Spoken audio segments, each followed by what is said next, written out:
Bien, hermanos, vamos a continuar con nuestro estudio de Primera de Corintios. Vamos avanzando poco a poco, pero llegaremos un día, ¿verdad?, a completar esta carta. Estamos en el capítulo 3, los versículos del 18 al 23, que vamos a dar por terminado el capítulo 3 de Corintios.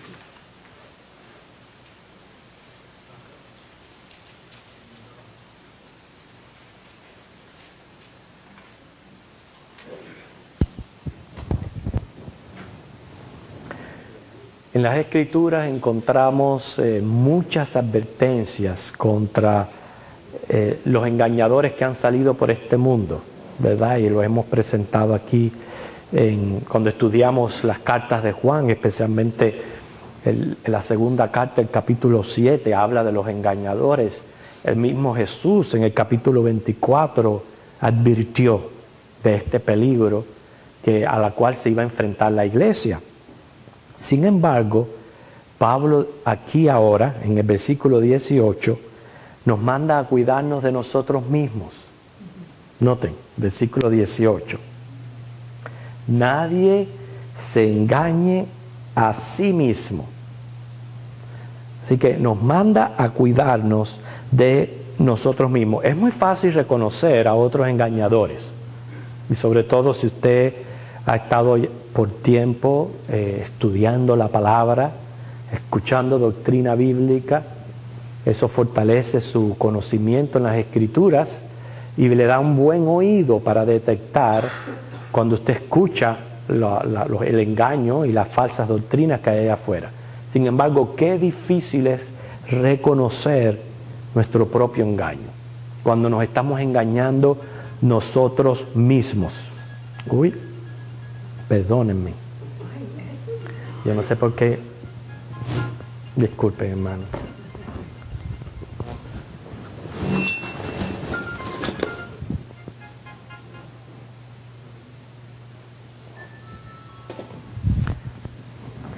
Precisamente como Marta no está conmigo, hoy está para la escuela con los niños, y ella siempre trae su celular, entonces yo traje el mío hoy, mire para que usted vea. Yo no sé quién me puede estar llamando a las 7:30 de la noche.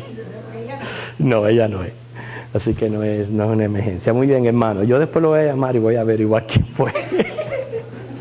Voy a decir, mire, le puedo decir, desde las 7 a las 8:30 yo estoy predicando en el templo. Muy bien, volvemos entonces. Yo les decía que es muy fácil reconocer a otros engañadores, pero no nuestro propio engaño. ¿Por qué? Porque para esto hay que herir nuestro orgullo. Y eso es lo que no todo el mundo está dispuesto a hacer. Pero hermano, nosotros también en esta carta de Corintios hemos hablado del orgullo, cuánto daño nos hace. Y cuando el Señor nos trae estas advertencias es para nuestro propio bien. ¿Será posible que uno pueda engañarse a sí mismo? Sí. Sí, ahora vamos a ver varias razones. Si buscamos Proverbios capítulo 3, versículos del 5 al 7,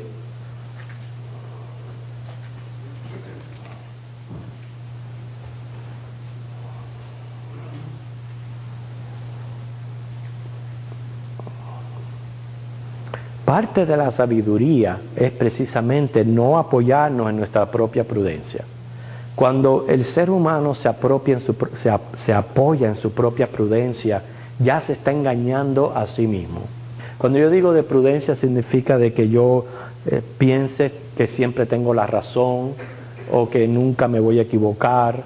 O eso es apoyarse en la propia prudencia. Y dice Proverbios: fíate de Jehová de todo tu corazón y no te apoyes en tu propia prudencia. Reconócelo en todos tus caminos y Él enderezará tus veredas. No seas sabio en tu propia opinión. O sea, no seas sabio en tu propia opinión. ¿Por qué? Número uno, somos seres humanos. Somos criaturas, tenemos limitaciones, nuestras mentes son finitas. Por más erudito que sea una persona, por más cociente que Dios le haya dado por naturaleza, nunca vas a tener todas las respuestas para todas las cosas. ¿Por qué? Porque somos criaturas con limitaciones. Añádele a nuestra finitud el hecho que el pecado ha distorsionado nuestro entendimiento. El pecado ha hecho un daño muy malo y nosotros sabemos que estamos viviendo en un mundo donde a lo bueno le dicen malo y viceversa.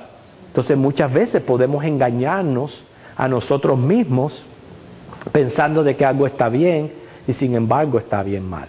Ustedes saben que el ser humano se ha ido acostumbrando sus ojos tanto a ver el pecado que ya el pecado viene a ser algo normal y no ve la maldad que hay en el pecado.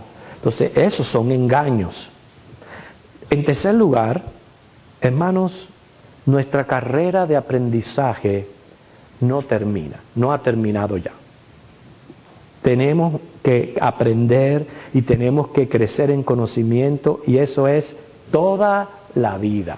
Yo admiro los ancianos, precisamente tienen la experiencia de haber vivido, de haber aprendido más que los jóvenes. Pero no significa tampoco que los ancianos tengan la respuesta de todas las cosas.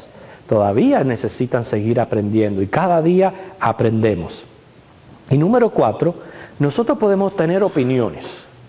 Cada cual es libre de tener sus opiniones, pero no siempre tengo por qué tener la razón. ¿Okay? Es por eso que aquí el consejo de Pablo para la iglesia, acuérdense que se encontraba en un mundo filosófico, era de que tenían que guardarse de no ser engañados ellos mismos. Primero volvemos a 1 Corintios, capítulo 3, para continuar viendo lo que está exponiendo el versículo.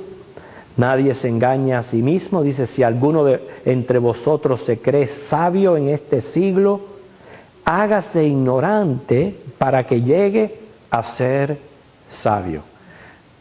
Ustedes saben, debido al trasfondo de la carta, por eso es que él habla de esta manera. Y eso acerca de la filosofía del mundo, de la sabiduría de este mundo, estuvimos tratando ya esto en el primer y el segundo capítulo de Corintios.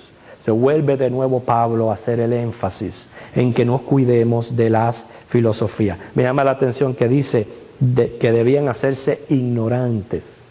Noten eso.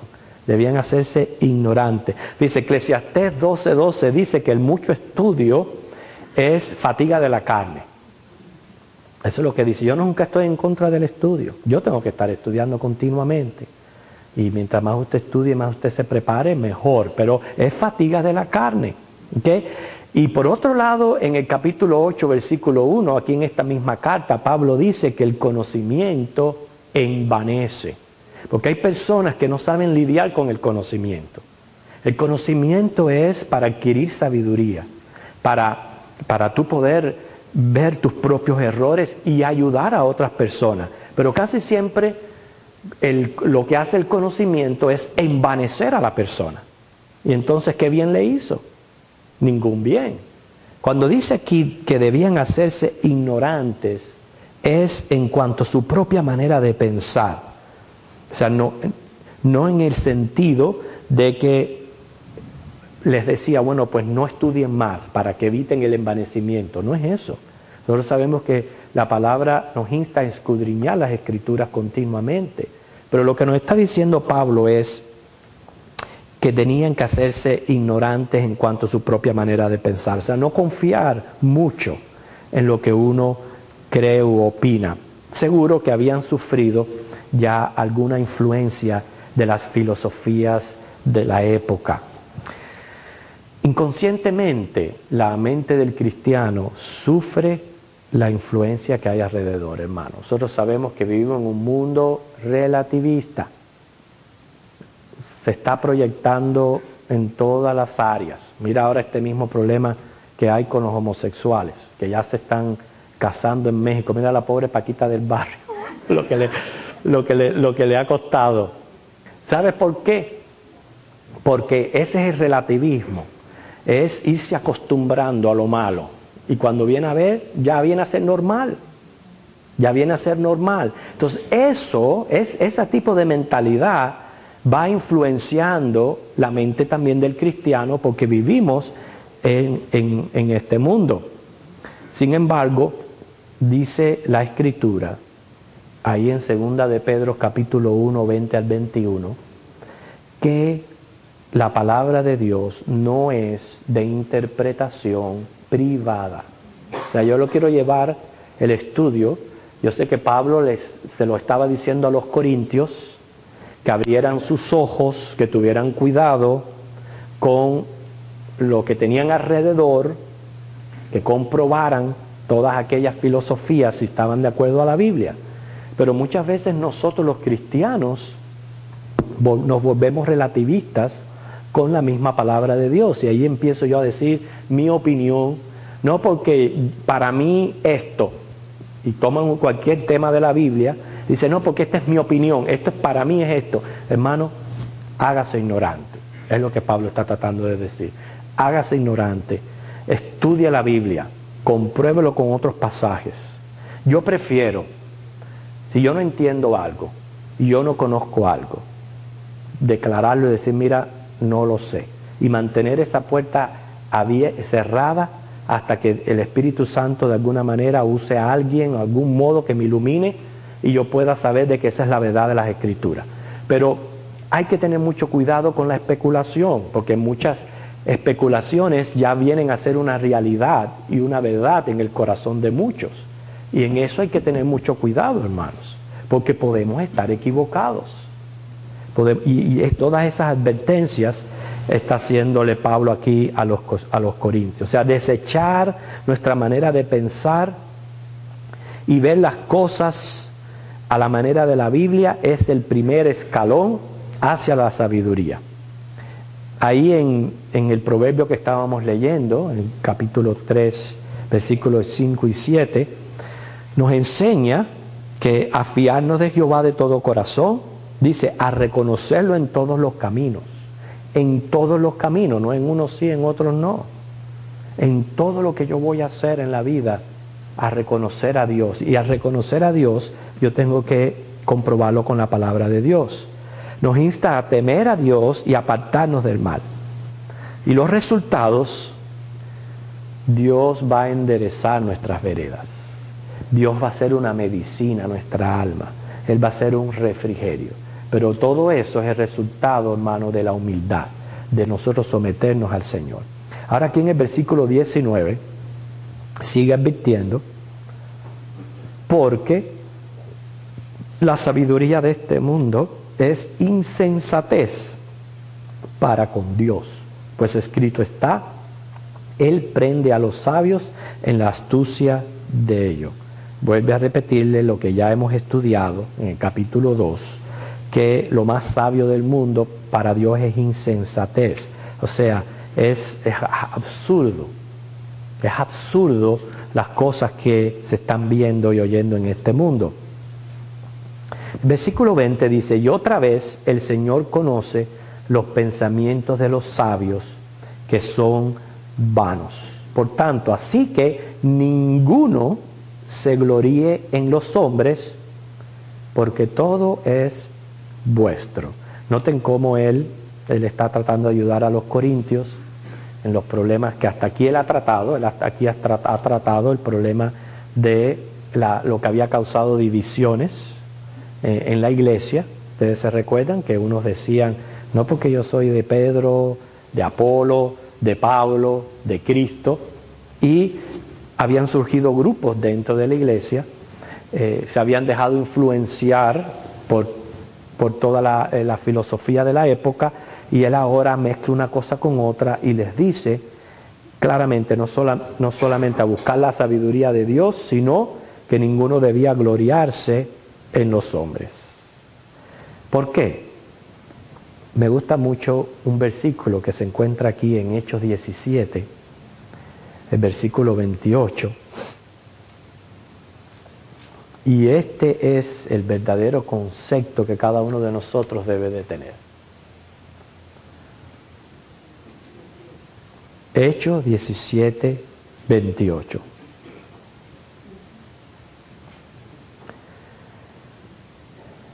Porque en él, en Cristo, ¿verdad? En Él vivimos y nos movemos y somos, como algunos de vuestros propios poetas también han dicho, porque linaje suyo somos.